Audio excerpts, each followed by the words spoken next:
So hang on, did LA not get through? Seriously?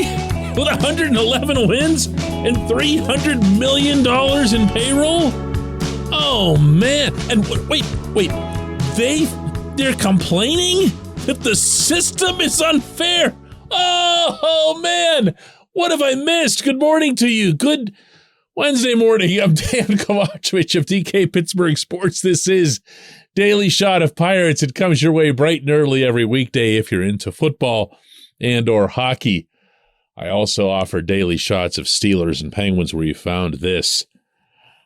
I can't possibly be more amused than to hear/read the incessant complaining from both Los Angeles and New York about how the playoff system is unfair because their precious teams were forced to compete in a best-of-5 series to make it to their respective league championship series.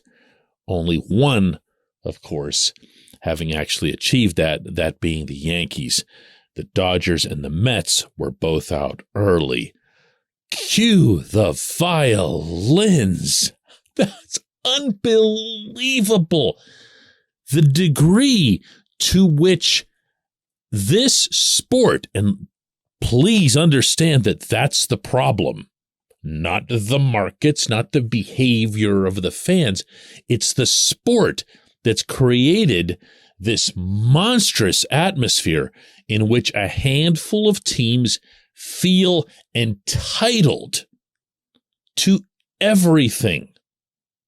And this goes, by the way, for the media covering those teams in those markets, because, for being honest, people who are in my line of work do feel that kind of pressure. You're dealing with a specific audience. They're the ones who respond to you on a daily basis, for better or worse. So you're going to react accordingly.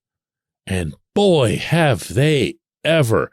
The Los Angeles Times, the New York Post, the New York Times, I could go right down the list, have run these screaming editorials about how baseball can't possibly think it's fair, and this is the word that they're using, fair, for teams that have won 100-plus games to be reduced to a best-of-5 series.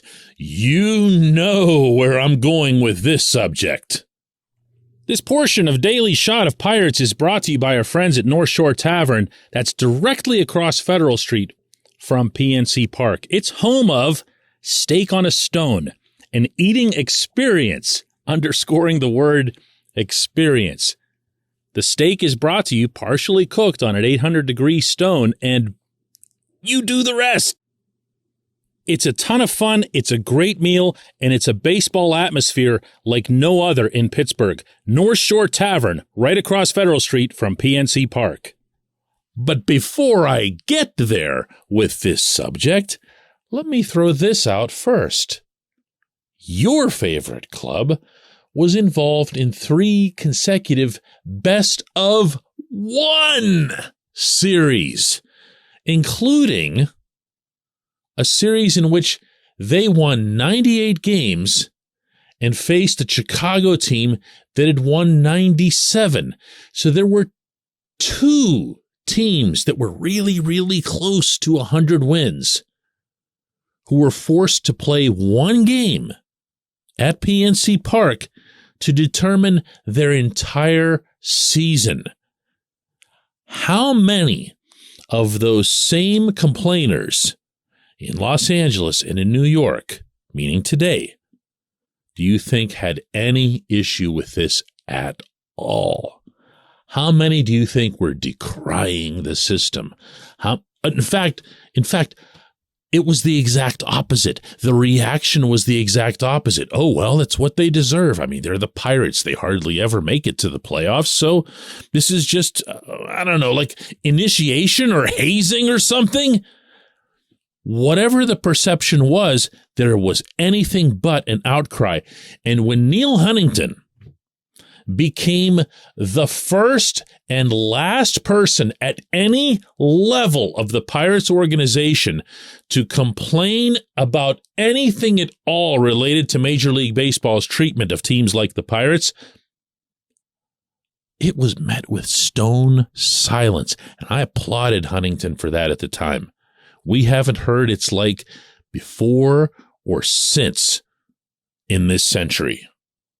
No one has stood up for the Pirates, certainly not within the Pirates, and they continue to not do that. But for the Los Angeles and New York fans to be able to use terms like fairness or unfairness and carry with that a complete, either willing or worse yet, ignorant sense of the legitimate unfairness that comes with not having a salary cap system, that comes with being the only sport in North America that doesn't have a salary cap system. The gall of that is like, I don't even have words for this. I can't even finish this segment. It blows my mind. And when you see these articles go up on social media, you can see some of the replies underneath it, the comments. There's no one mocking them other than like in a team versus team way. Like, for example, fans of the Padres will get in there and mock the Dodgers. Oh, quit whining. We beat you and whatever else. But you won't see anybody bring up the insanity inherent in this thought process. This sport is so screwed up culturally that I can't finish this segment. When we come back, J1Q.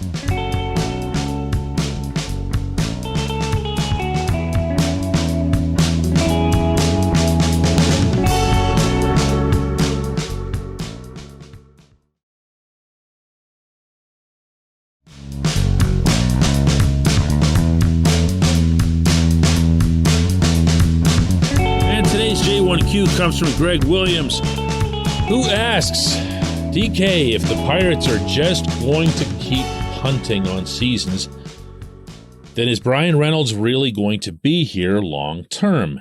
He's going to be 28 in 2023, which looks like another wasted season as far as contending goes. Beginning in 2024, they'll have 2 years of control left. They're going to give him a long-term deal to a guy going into his 30s. They traded Kutch when he was 31. I have no faith that they'll offer Reynolds a deal. They'll try to get him on the cheap. He'll rightly turn him down, and then they'll trade him. It's just an endless cycle with this owner. Well, yeah.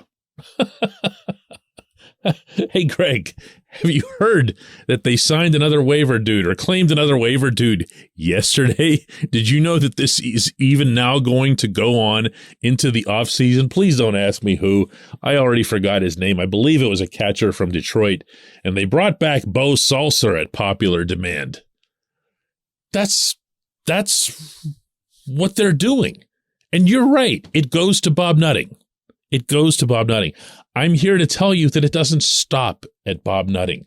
There's this perception out there, and I hear this all the time stated as if it's fact, that between Cherington and Travis Williams, that the two of them are on some sort of retainers, that if they can just keep the payroll low, they'll get paid a lot of money. And this gets repeated so often, people have come to accept it as fact. It's not. It's not. Where baseball ops are concerned, this is how Cherington wants to build the baseball team. Stop letting him off the hook. The fact that his approach is in concert with that of the owner is a different matter. But to suggest that Cherington in his ultimate dreams would have Nutting open up the pocketbook, and no, that's not what this model is. This model is the Rays. The difference is Pittsburgh isn't St. Petersburg. And what you're going to see here is this city is just going to continue pushing back, and Nutting's going to listen to it like he did a handful of years ago, and everything they'll have tried to do will get blown to bits. Will Reynolds be here? What I've reported, and if you'll recall, around this time a year ago, I was the only one reporting it, was that Reynolds was going to stay put for 2022, which of course he did. I have information now that Reynolds isn't going anywhere for 2023. So, again, what would have to happen for Reynolds to outweigh the scenario that you just set up yourself, Greg, is that the team would have to compete/contend, meaning in 2023. And here's yet another reason for them to do that, and yet another reason why it's indefensible that they won't. That they won't go out and get the best first baseman that they can, that they won't go out and add another starting pitcher, that they won't go and do something significant to strengthen the bullpen. Why? Because this decision has been made, I'm going to use this term again, in concert between all of the higher-ups, including Nutting. And believe me, when I say that, that's not letting him off the hook. He's in charge, okay? If he wanted it to be different, it would be different. But trust me when I tell you that it's all happening on the same page, on the same wavelength. And they are of the belief that all you have to do is wait for that Altoona cavalry to arrive, and that this Altoona cavalry will not arrive in 2023, and therefore the entire year is shot to hell, and that's the end of that. Oh my God. I got to do a whole off season of this. I appreciate the question, Greg.